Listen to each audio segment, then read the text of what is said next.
OpenAI users across the world have been getting an email with the subject line third-party security incident. I also got one. You can see it in the screenshot on your screen. It sounds a little ominous, right? On November 27, OpenAI disclosed that users of its API platform had their personal data exposed after hackers breached a third-party vendor that the AI startup was working with. In this edition of iSight, we'll talk about this data breach, how OpenAI is not the only platform to be affected, and how there are more questions than answers about this incident. Also, how firms such as Mixpanel handle huge amounts of sensitive user data, but we have barely heard of them. OpenAI said that the incident occurred at Mixpanel, a web data analytics provider that it used for its API product. And what does it mean when it says API product? An API product or application programming interface is a tool that lets developers use OpenAI models inside their own apps or products. OpenAI says that this particular incident did not affect regular ChatGPT users, but only those who use its API. Let me give you a few examples of API to explain this better. Think about food delivery apps, cab aggregators, or even some hotel websites. Many of them don't build their own map ecosystems, right? They use the Google Maps API to fetch maps, traffic routes, and live locations to power their platforms. Take another example. When you buy something online and pay through UPI or a credit card, the website uses a payment API to securely process your transaction without directly handling your bank data.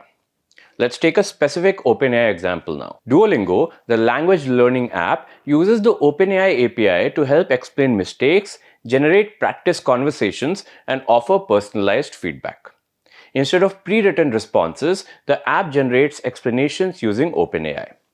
Now, let's come back to this security incident. OpenAI says that the breach happened inside Mixpanel's system, not its own. No chats, API keys, payment information, passwords, or usage data were leaked, it says. So, what was actually exposed? OpenAI says profile details of certain API users may have been accessed. These include name, email ID, rough geolocation, browser OS details, and organization or user IDs. And OpenAI stopped using Mixpanel and began notifying affected accounts. The main risk was phishing. Attackers could use these leaked names or emails to send fake messages. And it was important to be careful against suspicious emails or messages. Now, before we proceed, let's look at what Mixpanel is. Mixpanel is actually one of the largest web and mobile analytics companies in the world. But many people, and that includes me, had not heard about it before this incident. Of course, people who work in app development and marketing space would have heard about it. According to its website, Mixpanel has 8,000 corporate customers. Of course, you can subtract OpenAI from that now. Many of these Mixpanel customers are likely to have millions of users on their own platforms. Case in point, OpenAI. In a blog post that confirmed the cybersecurity breach of November 8, Mixpanel said that it proactively communicated with all impacted customers. In a blog post that confirmed the cybersecurity breach of November 8, Mixpanel said that it proactively communicated with all impacted customers. Keep in mind, customers, not customer. OpenAI is one of those impacted who confirmed that it was hit. There could be others out there about whom we just don't know yet. Mixpanel's announcement was striking for what it didn't say. Its CEO Jen Taylor acknowledged unauthorized access affecting some customers but offered no details on which platforms, how many people were hit, what data was taken, or how the breach unfolded. While OpenAI did fill in some information gaps later, the incident spotlights the enormous volumes of behavioral and device-level data collected by analytics companies like Mixpanel and which is often invisible to end users. Their embedded codes can log clicks, taps, page views, device characteristics, timestamps, and even in some cases, session replays that reconstruct user activities.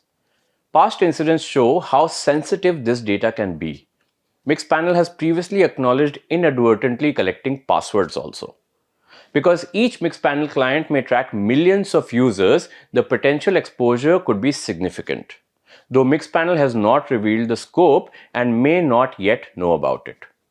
The breach underscores how attractive these data-rich analytics platforms have become to attackers and how little transparency currently exists when such systems fail. So, the scope of this breach is still not known fully, but let's look at the small snapshot OpenAI's statement gives us. It said that the information that may have been affected could be used as part of phishing or social engineering attacks against people and their organizations. So, if you got that mail, be aware and alert. Since names, email addresses, and OpenAI API user IDs and other metadata were included, OpenAI said users must remain vigilant and do the following. Treat unexpected emails or messages with caution, especially if they include links or attachments. Double check that any message claiming to be from OpenAI is sent from an official OpenAI domain. OpenAI does not request passwords, API keys, or verification codes through email, text, or chat. It also said that people should enable multi-factor authentication. One publicly confirmed customer besides OpenAI is CoinDCX, an Indian crypto exchange. CoinDCX stated that some of its users' data was exposed as a result of the Mixpanel breach. But beyond OpenAI and CoinDCX, no comprehensive list of affected customers has been shared publicly. Nor has Mixpanel disclosed the full scope or names of other impacted platforms. And that is very concerning.